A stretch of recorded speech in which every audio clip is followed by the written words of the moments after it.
भारतातील 10 प्रमुख दत्त मंदिरे. माहूर, नांदेड हे दत्त अवताराचे जन्मस्थान आहे. अक्कलकोट दत्त संप्रदायात हे एक प्रमुख तीर्थक्षेत्र आहे, जेथे श्री स्वामी समर्थ यांचे मंदिर आहे.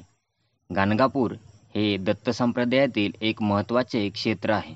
नरसोबाची वाडी नरसिंह सरस्वती यांनी येथे 12 वर्षे निवास केला होता. औदुंबर हे श्री दत्त मंदिर सांगली जिल्ह्यात आहे. गरुडेश्वर मुंबई येथे योगी वासुदेवानंद सरस्वती म्हणजेच टेंबेस्वामी यांचे समाधीस्थान आहे.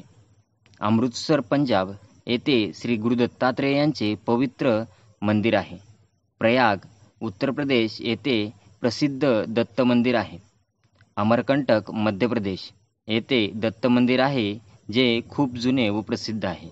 तसेच रावेर महाराष्ट्र येथे दत्त मंदिर संस्थान आहे.